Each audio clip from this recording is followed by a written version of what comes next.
జీహెచ్ఎంసీలో monsoon emergency teams టెండర్ల గడువు రేపటితో ముగియనుంది. మాన్సూన్ పై హైడ్రా తొలిసారిగా బాధ్యతలు చేపట్టింది. 5 నెలల పాటు మాన్సూన్ ఎమర్జెన్సీ టీమ్స్ పనిచేయనున్నాయి. లేబర్ వాహనాన్ని సమకూర్చేలా ఇంటిగ్రేటెడ్ టెండర్ ను హైడ్రా పిలిచింది. ప్రతి వార్డుకు ఒక వాహనం, డ్రైవర్ ప్లస్ 3 లేబర్ ఉంటారు. ఎమర్జెన్సీ టీమ్స్ 30 ప్యాకేజీలుగా టెండర్లను పిలిచారు.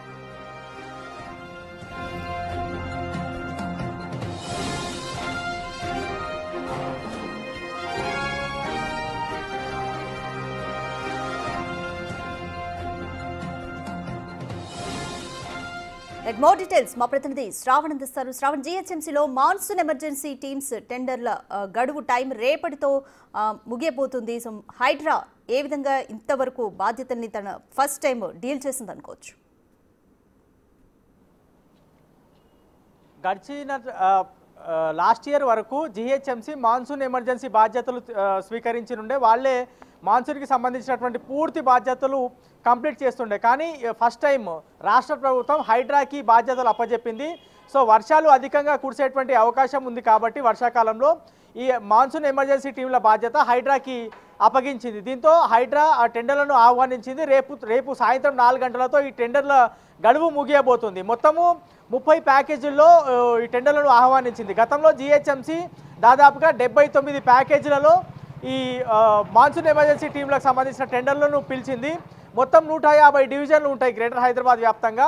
అందులో 141 వాటర్ స్టాగ్నేషన్ పాయింట్లు ఉన్నాయి అనేది జీహెచ్ఎంసీ అధికారుల లెక్క. ఇక ట్రాఫిక్ పోలీసులు గుర్తించినది మరో 30 ఉంటాయి. సో దాదాపుగా 170 నుంచి 180 వాటర్ స్టాగ్నేషన్ పాయింట్లు ఉన్నాయి. అవన్నీ వాటర్ స్టాగ్నేషన్ పాయింట్ల దగ్గర మాన్సూన్ ఎమర్జెన్సీ టీంలు పనిచేయబోతున్నాయి.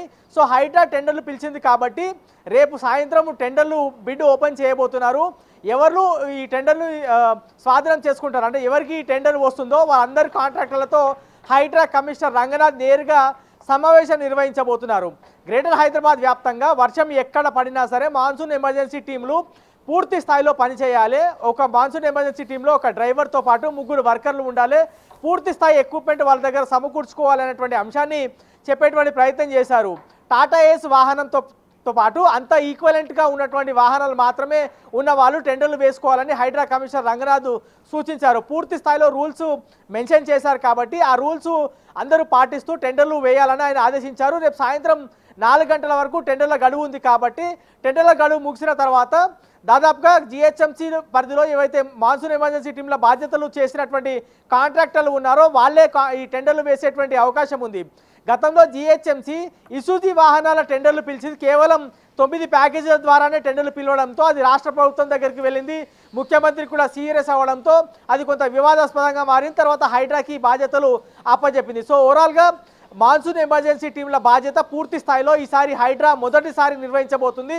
సో హైడ్రాకి పూర్తి స్థాయిలో మ్యాన్ పవర్ లేదు, ఇంజనీరింగ్ అధికారులు హైడ్రాలో లేరు కాబట్టి జీహెచ్ఎంసీలో పనిచేస్తున్నటువంటి ఇంజనీర్ల సహాయం తీసుకుంటూ మాన్సూన్ ఎమర్జెన్సీ టీంలను పూర్తి స్థాయిలో గ్రేటర్ హైదరాబాద్ వ్యాప్తంగా 150 డివిజన్లకు గాను 150 డివిజన్లో ఈ పూర్తి స్థాయిలో మాన్సూన్ ఎమర్జెన్సీ టీంలు పనిచేయబోతున్నాయి. అవి కాకుండా హైడ్రా దగ్గర ప్రత్యేకంగా 51 డిఆర్ఎఫ్ టీంలు ఉన్నాయి, అంటే డిజాస్టర్ రెస్పాన్స్ ఫోర్స్ టీంలు ఉన్నాయి. వాళ్ళందరూ పూర్తి స్థాయిలో ఎక్విప్మెంట్లో సిద్ధంగా ఉన్నారని చెప్తున్నారు. సో ఖచ్చితంగా June, July, August, September, October ఈ 5 నెలల పాటు మాన్సూన్లో పెద్ద మొత్తంలో వర్షాలు పడేటువంటి అవకాశం ఉంది కాబట్టి హైదరాబాద్ నగర వాసులు మాకు సహకరించాలి. జీహెచ్ఎంసీ అధికారులు, రెవెన్యూ అధికారులు, ఎలక్ట్రిసిటీ అధికారులు, వాటర్ బోర్డు అధికారులు అందరూ కలిసి పూర్తి స్థాయిలో ఈ మాన్సూన్ ఎమర్జెన్సీని సమర్థవంతంగా ఎదుర్కొనేందుకు సిద్ధంగా ఉన్నామనేది హైడ్రా కమిషనర్ రంగనాథ్ చెప్తున్నటువంటి పరిస్థితి. సో ఇటీవల వర్షాలు అధికంగా కురిసేటువంటి అవకాశం ఉందని వాతావరణ శాఖ చెప్పింది. కానీ అంత పెద్ద మొత్తంలో వర్షాలు పడలేదు. కానీ ఖచ్చితంగా జూన్ ఎండింగ్, దాని తర్వాత జూలై ఫస్ట్ వీక్ నుంచి పెద్ద మొత్తంలో వర్షాలు పడేటువంటి అవకాశం ఉంది. ఒక గంట సేపట్లో 8, 9, 10 సెంటీమీటర్లు కూడా వర్షం కురిసేటువంటి అవకాశం ఉంది. గ్రేటర్ హైదరాబాద్కి గంట సేపట్లో 2 సెంటీమీటర్ల కన్నా ఎక్కువ వర్షపాతం పడితే హైదరాబాద్ డ్రైనేజ్ వ్యవస్థకి తట్టుకునేటువంటి శక్తి లేదు. అట్లాంటి డ్రైనేజ్ వ్యవస్థ ఉంది కాబట్టి మాన్సూన్ ఎమర్జెన్సీ టీంలు కానీ, జీహెచ్ఎంసీ అధికారులు కానీ, వాటర్ బోర్డు అధికారులు కానీ, హైడ్రా సిబ్బంది కానీ చాలా వరకు ప్రొయాక్టివ్గా పనిచేయాలి. కొంత లైట్ తీసుకున్నా చాలా ఇబ్బందికర పరిస్థితులు ఉత్పన్నం అవుతాయి. సో వర్షాకాలం పైన రాష్ట్ర ముఖ్యమంత్రి కానీ, రాష్ట్ర ప్రభుత్వం కానీ, జీహెచ్ఎంసీ అధికారులు కానీ, హైడ్రా అధికారులు కానీ చాలా సీరియస్గా ఫోకస్ చేశారు. ఒక్కసారి వర్షం పడితే వాటర్ స్టాగ్నెంట్ అవుతాయి. దాని కారణంగా గంటల తరబడి రోడ్ల మీద ట్రాఫిక్ ఏర్పడుతుంది, వాహనాలు రోడ్ల మీద నిలబడాల్సినటువంటి సిచ్యువేషన్, చెట్టు విరిగి రోడ్ల మీద పడతాయి, జనాలు నాలాలో కొట్టుకోపోయినటువంటి సిచ్యువేషన్ మనం గతంలో చూసాం. అవన్నీ ఏది కూడా ఈసారి రిపీట్ కాకూడదు అని చాలా స్పష్టమైనటువంటి ఆదేశాలు ఇటీవల రాష్ట్ర ముఖ్యమంత్రి జిహెచ్ఎంసీ అధికారులతో, హైడ్రా వాటర్ బోర్డు అధికారులతో నిర్వహించినప్పుడు స్పష్టమైనటువంటి ఆదేశాలు ఇచ్చారు. సో హైడ్రా ఎట్టకేలకు ఫస్ట్ టైం మాన్సూన్ ఎమర్జెన్సీ టీంల బాధ్యత చేపట్టనుంది కాబట్టి రేపు టెండర్లు ఫైనల్ అయిన తర్వాత కాంట్రాక్టర్లందరికీ స్పష్టమైనటువంటి ఆదేశాలు హైడ్రా కమిషనర్ రంగనాథ్ ఇవ్వబోతున్నారు. మొత్తం 30 ప్యాకేజీలలో 150 టీంలు, దాదాపుగా 140 నుంచి 150 టీంలు రేపు పనిచేయబోతున్నాయని తెలుస్తూ ఉంది. మరి ఆ డిఆర్ఎఫ్ టీంలు, హైడ్రా అధికారులు, జిహెచ్ఎంసీ అధికారులు ఎంత మేర కోఆర్డినేషన్తో ఈ మాన్సూన్ ఎమర్జెన్సీ టీంలను సమర్థవంతంగా వర్షాకాలంలో పనిచేయనిస్తారు, ఏ విధంగా ముందుకు తీసుకెళ్తారన్నది చూడాల్సి ఉంది. Radhika, thank you Shravan.